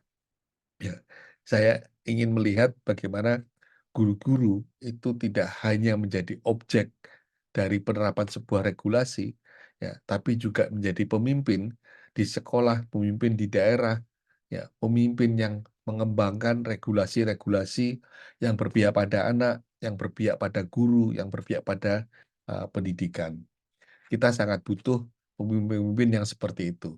Dan semoga di Sanggau akan lahir pemimpin-pemimpin yang berdaya, yang berpengaruh bukan hanya di kelas, tapi juga di sekolah dan juga di daerahnya. Nah, begitu teman-teman. Materi selanjutnya kita sudah bicara tentang, oh ya, cerdas cermat guru, ada ini cara belajar yang sangat menarik teman-teman, buat kita memberikan umpan balik pada diri kita, seberapa jauh progres kita penguasaan kompetensi guru. Tapi yang menarik, yang terkait dengan pemimpin yang berdaya, tahun ini Cerdas Cermat Guru juga akan ada kategori kompetensi kepala sekolah dan pengawas sekolah. Ya, jadi teman-teman juga bisa ikut yang untuk kategori kepemimpinan. Ya, seberapa jauh kompetensi kepemimpinan teman-teman? Apakah sudah efektif atau belum efektif? Itu teman-teman. Saya tunggu kehadiran teman-teman di Jakarta untuk ketemu dengan pemimpin pendidikan yang berdaya dari daerah lain, berbagi praktek baik, beradu gagasan, berdebat di kelas-kelas debat yang membuat kita akan punya solusi-solusi yang lebih kaya, yang lebih beragam, punya solusi-solusi bahkan sebelum kita menghadapi suatu persoalan. Begitu, saya kembalikan lagi kepada Bu Anissa. Terima kasih Pak Buki atas pencerahannya malam ini untuk teman-teman. Memang ada beberapa poin tadi yang kita bisa tangkap ya teman-teman ya. Dan mungkin ini juga menjadi pertanyaan ketika keluar tema pemimpin pendidikan yang berdaya. Pertama kali kita menyebarkan informasi ini ke teman-teman di Sanggau terutama. Nah, baik teman-teman, kita masih punya waktu sekitar 13 menit lagi ya. Jadi silahkan apabila ada teman-teman yang ingin bertanya atau menyampaikan sesuatu untuk Pak Buki, Pak Budi masih ada di room kita.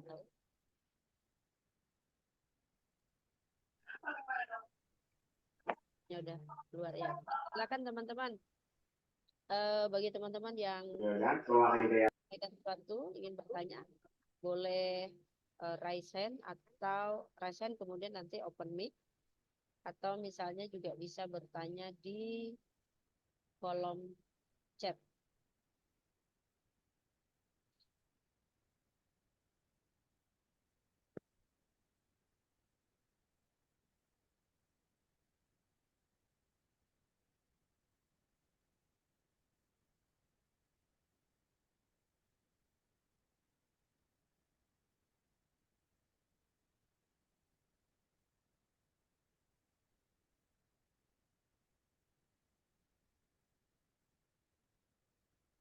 Ada?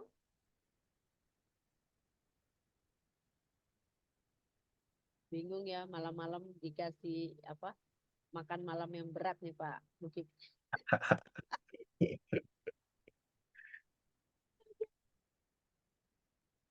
Mana persiapan untuk teman-teman yang sekolah negeri besok ini kan persiapan bagi bagi rapot ya untuk di Sanggau gitu. Jadi Masih lembur raport ya? seperti sih udah pada selesai kali ya, karena memang besok tinggal bagi rapotnya. Dan kita memang kejar sebelum bagi rapot sih Pak Budi, karena selesai ini nih, apalagi kan di Sanggau ini juga termasuk banyak guru-guru pendatang. Biasanya udah pada kabur aja nanti tuh, hari Minggu udah banyak yang kabur. Nah yang tadi juga sempat disampaikan Pak Budi ya Pak Budi ya, mungkin juga ini teman-teman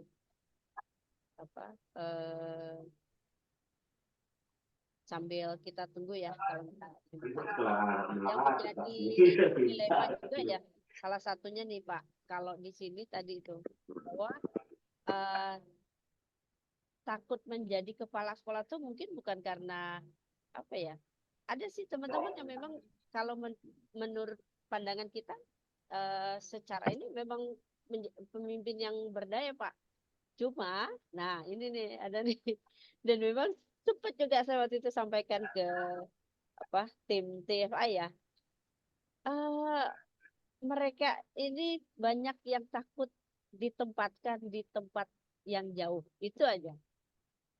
Bahkan di tahun pertama yang kami lihat ya waktu itu, di tahun pertama pembukaan P3K itu sekolah-sekolah yang berada jauh dari Sanggau itu tidak ada yang tertarik untuk memilihnya.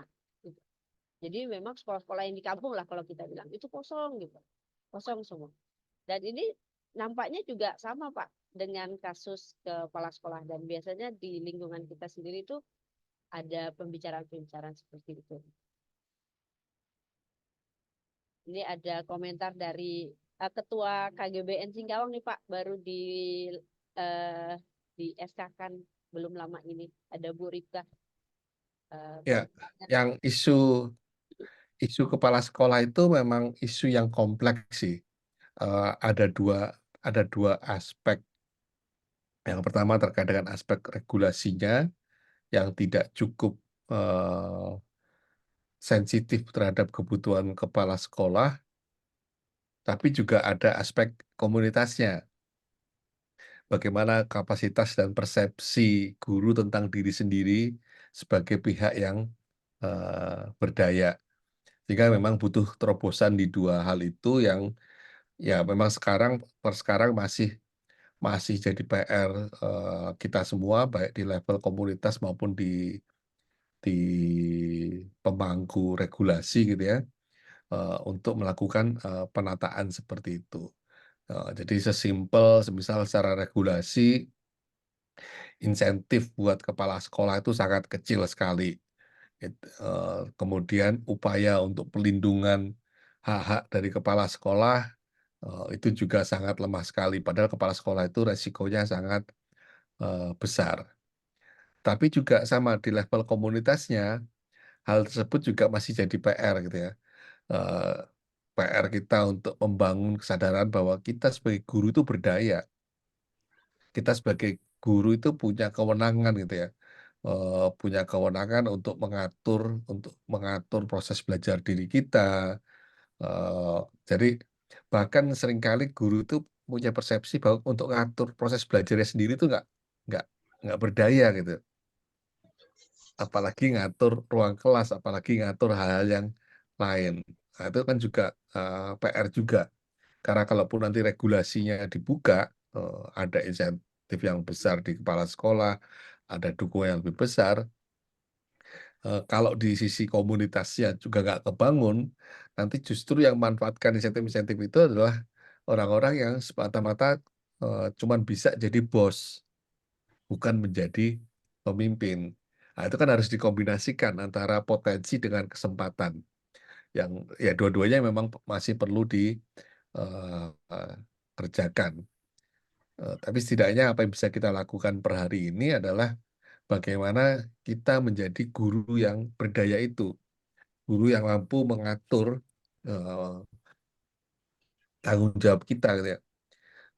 Tidak sedikit-sedikit panik dengan regulasi baru, tidak mudah panik kalau ada pengawas sekolah datang ke sekolah, tidak mudah panik ketika ada kepala sekolah datang atau dinas pendidikan datang. Itu di satu sisi yang itu bisa kita lakukan. Ini pertanyaan dari Bu Ripka. Seorang pemimpin biasanya dianggap serba bisa. Nah, ini yang terkait tadi nih, Bu. Ini sebenarnya yang saya bahas tadi tentang kepemimpinan kolektif, gitu ya. Jadi seorang pemimpin itu penting mempunyai personal power, artinya mempunyai kompetensi yang lebih tinggi dibandingkan orang kebanyakan. Tetapi tidak harus menjadi orang yang serba bisa, ya. Karena kita mencari pemimpin bukan mencari Superman, gitu ya. Kalau kita cari Superman ya itu harus serba bisa. Superman tuh bisa bantu kucing nyangkut di pohon sampai membantu planet dari alien, gitu ya. Tapi kalau sebagai pemimpin, memang iya, karena syaratnya tadi mempunyai personal power, berarti memang ada kompetensi yang lebih. Ya, salah satu atau salah dua itu cukup, tidak harus semuanya. Justru pemimpin yang baik itu yang bisa memberdayakan guru-guru yang lain, memberdayakan orang-orang yang lain untuk setara menjadi pemimpin juga. Sehingga tadi saya sebut sebagai collective leadership, kepemimpinan kolektif. Ya, kita menyelesaikan solusi ini sama-sama, gitu ya. Kita punya kompetensi, mungkin kita unggul di kompetensi A dan B, orang lain di kompetensi C dan D, orang lain lagi di kompetensi E dan F. Justru berbagai kompetensi itu yang perlu berkolaborasi.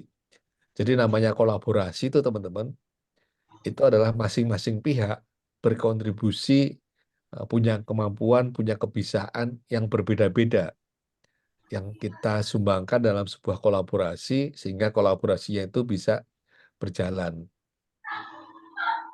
Begitu Bu Rifka, silakan kalau mau ada tanggapan lebih lanjut. Silakan Bu Rifka. mumpung ketemu Pak Mukik nih. Ini sama juga ya Pak Mukik dengan yang disampaikan Bu Justina di chat di bawahnya. Karena memang Oke, oh, oh, ya. Terima kasih Bu Justina. Sebenarnya posisi kita bukan pemimpin. Ya, posisi ibu bukan sebagai leader, tapi ibu sebenarnya Bu Justina itu sudah jadi leader. Makanya saya tadi klarifikasi, kepala sekolah itu leader atau bukan? Kepala sekolah itu bukan leader, teman-teman. Kepala sekolah itu leader, orang yang mendapatkan SK untuk menempati suatu posisi tertentu. Itu leader, pimpinan.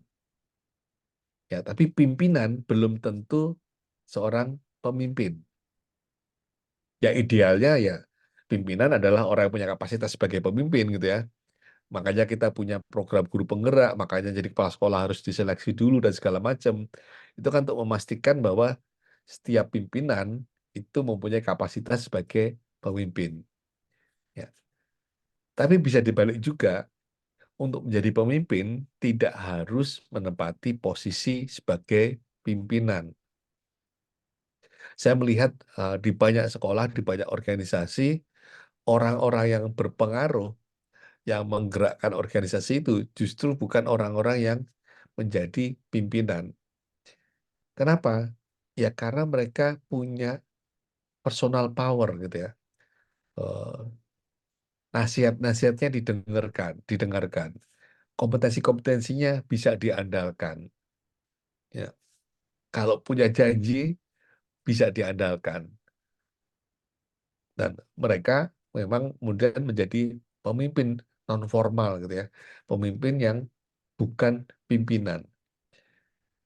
Nah, soal enak atau nggak enak itu kan soal kita tinggal apa namanya, kita pikirkan ulang niat kita itu sebenarnya apa gitu ya.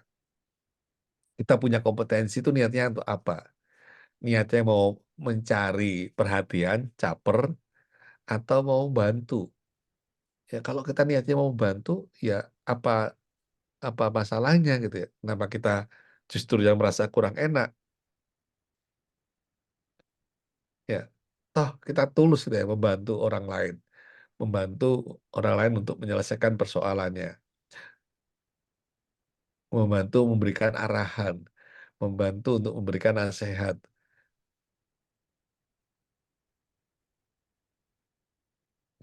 Jangan jadi gak enak. Nah, ini kan masalahnya di Indonesia. Semua orang jadi tidak enak untuk berkontribusi lebih. Akhirnya nggak ada yang berkontribusi. Akhirnya kita nggak kemana-mana, jalan di tempat. Ya. Jadi kalau kita berkontribusi lebih ya berkontribusi aja, nothing tulus, tulus saja untuk membantu untuk berkontribusi. Ya, kita oh, kan kita tidak sok jadi pahlawan itu ya. Ya, ya kita bisa ini ya kita bantu ini. Kalau kita nggak bisa ya bilang aja nggak bisa. Sehingga kalau bisa itu kita nggak perlu nggak enak untuk membantu. Kalau nggak bisa pun, kita juga nggak perlu nggak enak untuk ngomong bahwa kita nggak bisa. Gitu, Bu Justina. Jadi, ayo jangan nggak enak, terus tunjukkan potensi sebagai seorang pemimpin. Ya, bantu teman-teman yang lain untuk bisa menyelesaikan persoalannya mereka. Bahkan kalau perlu, teman-teman yang lain menjadi pemimpin dan jadi pimpinan. Gitu. Jadi, ya itu juga pilihan teman-teman. Artinya pilihan kalau memang teman-teman nggak mau jadi kepala sekolah, tidak apa-apa. Tapi bisa nggak teman-teman jadi pemimpin yang melahirkan orang-orang yang menjadi kepala sekolah? Itu juga pilihan menarik.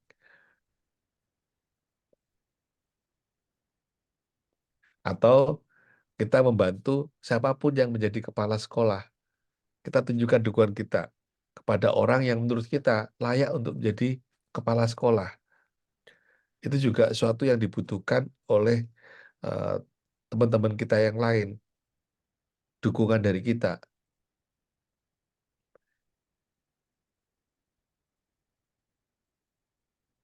Begitu Bu Justina, Bu Anissa.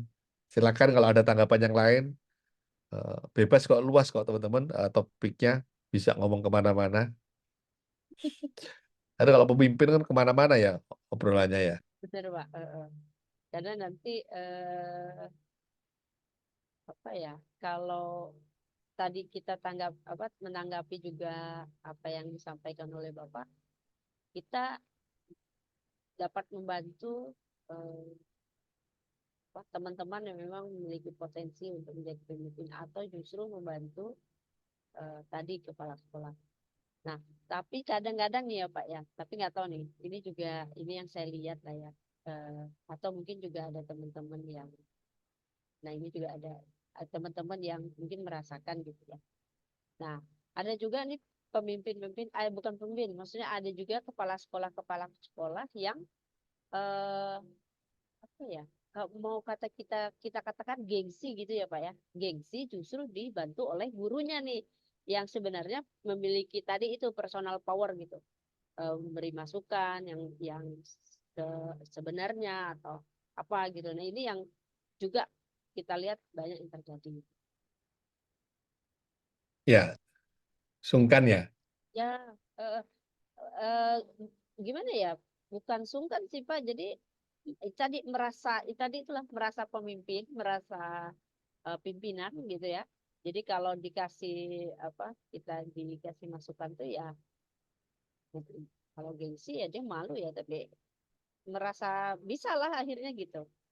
Ini kebalikan ya, kalau ya tadi Bu Rika bilang menganggap bahwa pemimpin adalah serba bisa, tapi ada juga pemimpin yang menganggap dia adalah serba bisa gitu. Itu dia, ketika dikasih masukan, dikasih ini oleh misalnya gurunya, justru dia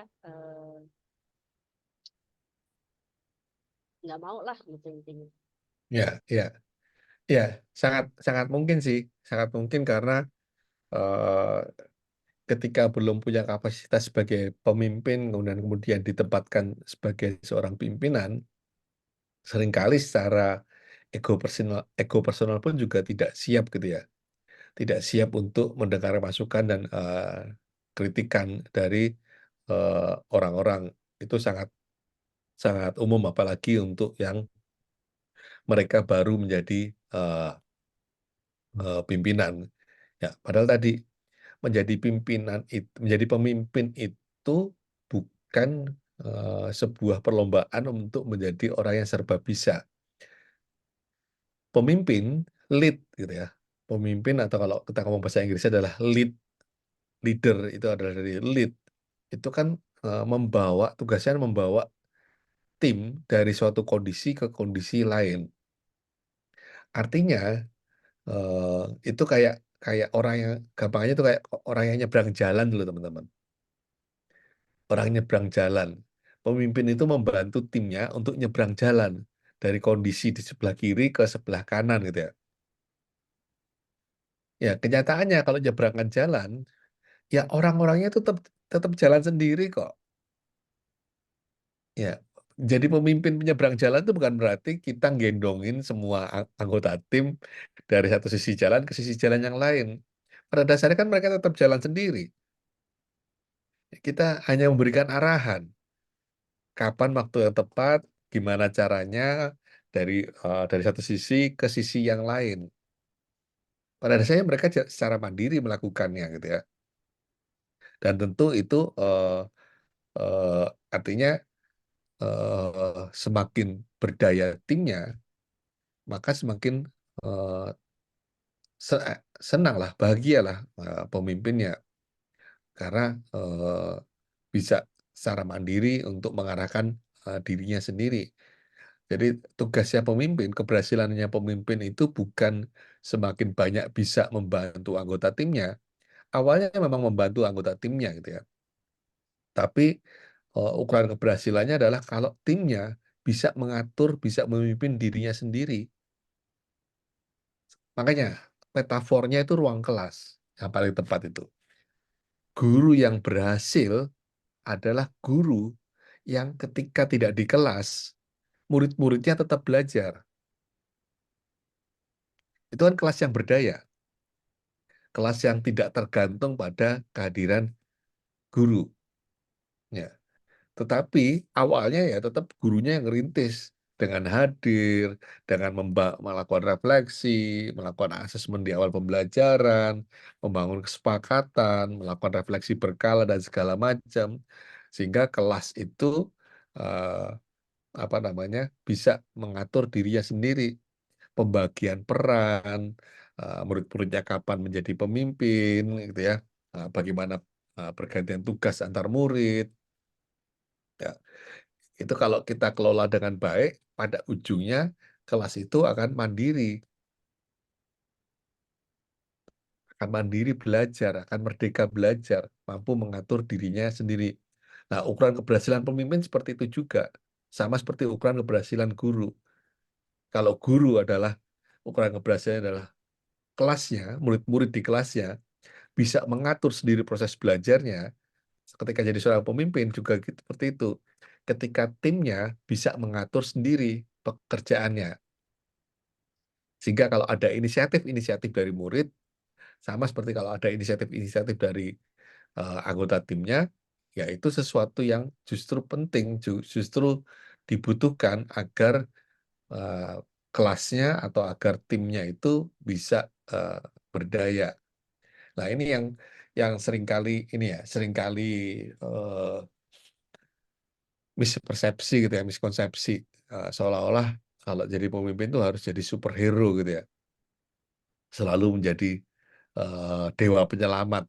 Eh, Padahal ya semakin semakin berdaya pemimpinnya, semakin berdaya timnya, semakin tidak butuh kehadiran pemimpin. Karena apa? Karena sudah lahir pemimpin-pemimpin baru. Sehingga kita sebagai kepala sekolah itu bisa lebih luas lagi untuk memperluas dampak kita. Tidak hanya, jadi prosesnya gitu loh teman-teman. Proses karirnya guru itu tidak hanya di dalam tempurung di sekolahnya sendiri. Jadi awalnya kepala sekolah itu yang mengelola tim di sekolahnya, mengelola guru-guru di sekolahnya, agar guru-guru itu berdaya secara mandiri. Setelah berdaya secara mandiri, kepala sekolah ini bisa ya memperluas dampaknya ke sekolah-sekolah yang lain, melakukan pengimbasan, ya, mendampingi sekolah-sekolah yang lain untuk juga melakukan peningkatan pembelajaran. Ya, sehingga jangan sampai khawatir gitu ya kehilangan peran ketika ada inisiatif-inisiatif dari guru. Justru inisiatif-inisiatif itu penting bagi seorang pemimpin karena menunjukkan keberhasilan pemimpin itu melahirkan pemimpin baru, sehingga pemimpin yang sebelumnya itu bisa memperluas dampaknya ke cakupan yang lain. Ya, karena tadi eh, di sejumlah daerah teman-teman untuk menjadi eh, guru eh, itu adalah jalan karir untuk menjadi pemimpin yang lebih luas dampaknya di daerah.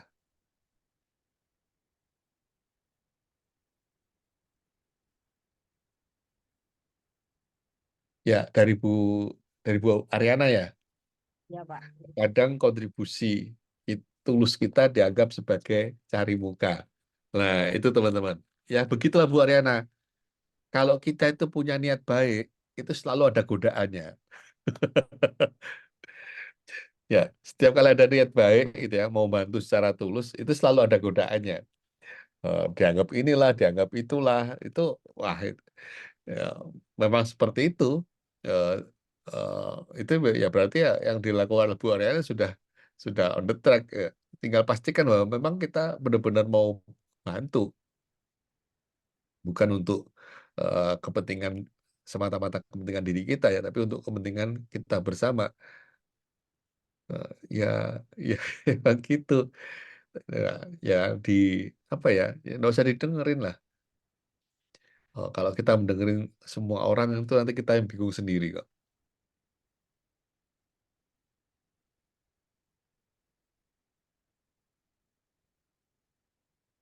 Ya, terima kasih nih Pak Bukik dari Bu Rifkah lagi.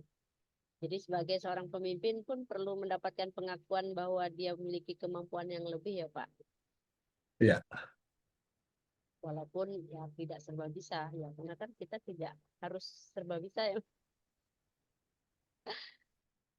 Oke, Bu Istina juga terima kasih pencerahannya Pak. Nah, mudah-mudahan tetap bisa bisa berdaya ya Bu Justina ya, membantu pimpinan. Bagaimana teman-teman? Masih ada yang menjadi ganjalan? Saat ini juga sudah pukul 21.12. Pak Mukik di Solo ya? Apa di mana? Ya, di Solo, Bu. Oke, baik teman-teman, kalau memang tidak ada lagi ya, yang jelas sebenarnya banyak sekali insight yang kita dapat malam ini. Gitu. Jadi kalau mau dikatakan mana yang penting, penting semua, mana yang bagus, bagus semua ya Pak. Tapi intinya menjadi seorang pemimpin yang berdaya itu dimulai dari diri sendiri. Kalau saya boleh menarik benang merahnya. Kemudian baik itu sebagai guru ataupun sebagai kepala sekolah gitu ya. Intinya bagaimana kita memanajemen ruang kita, baik itu ruang kelas ataupun sekolah kita gitu ya, sehingga menunjukkan kapasitas kita sebagai pemimpin yang berdaya. Nah, kemudian juga tadi tinggal kita lihat saja bagaimana kita menunjukkan kapasitas kita tadi, apakah kita menjalankan itu dengan menggunakan instruksi atau perintah, atau justru dengan refleksi dan kesepakatan. Nah, jadi harapan kita bersama bahwa malam ini akan bermunculan pemimpin-pemimpin yang berdaya, terutama mungkin teman-teman dari Sanggau dan teman-teman yang hadir malam ini justru menjadi pemimpin-pemimpin berdaya yang bisa memberikan dampak pada ruang kelasnya, pada sekolahnya, pada komunitasnya, dan pada daerahnya masing-masing begitu. Dan sebelum saya tutup, ya, jadi kembali saya ingatkan kepada teman-teman, gitu ya, sebelum nanti kita minta apa kata penutup dari Pak Bukik, saya ingatkan kembali kepada teman-teman untuk segera mendaftar menjadi peserta dan cerdas cermat guru di TPN 11 Sanggau. Bu Ripkah dan teman-teman dari Singkawang, silahkan merapat ke Sanggau, kami tunggu. Dan kalau ingin coba belajar serunya cerdas cermat juga silahkan untuk ikut mendaftar CCG di Sanggau. Dan nanti teman-teman, Bu Anisatul Aliyah boleh juga sambil membagikan link presensinya bagi teman-teman yang ingin mengisi presensi, silahkan bisa dibagikan di kolom chat, atau nanti juga bisa mengontak Bu Anisatul Aliyah ya, bukan Anissa Fitri ya, ini suka salah sasaran ini. Baik, sebelum kita closing malam ini, Pak Bukik boleh pesannya untuk teman-teman malam ini yang hadir di sini, baik itu untuk TPN ataupun menjadi seorang pemimpin. Ya, teman-teman, saya mengundang teman-teman untuk mengikuti program pengembangan kepemimpinan melalui pengelolaan kelas masing-masing.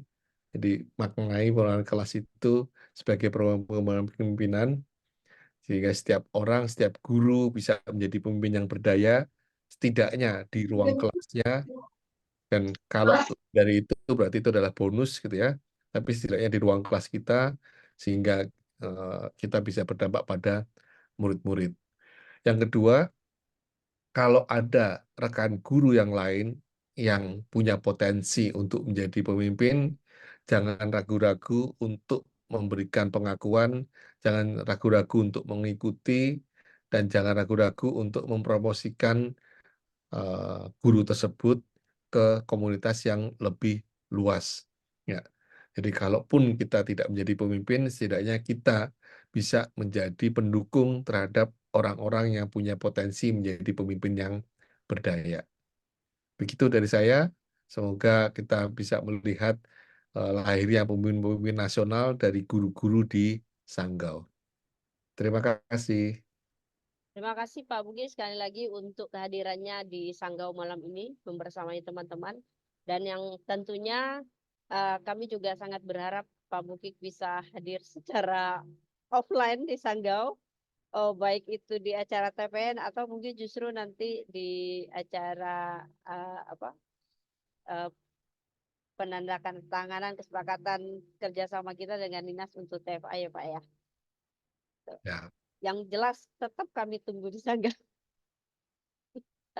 Baik teman-teman, sekali lagi terima kasih Pak Bugik malam ini. Terima kasih teman-teman. Silahkan yang belum sempat untuk mengisi daftar hadir dan menjadi peserta TPN sudah kami share di chat. Boleh di copy dulu, kemudian nanti bisa diisi setelah ini. Baik, kita tutup kegiatan kita malam ini. Semoga menjadi bahan renungan kita, menjadi bahan pembelajaran kita, dan menjadikan kita sebagai pemimpin yang berdaya untuk ke depannya. Terima kasih semuanya. Assalamualaikum warahmatullahi wabarakatuh. Selamat malam. Waalaikumsalam. Selamat malam, teman-teman. Terima kasih.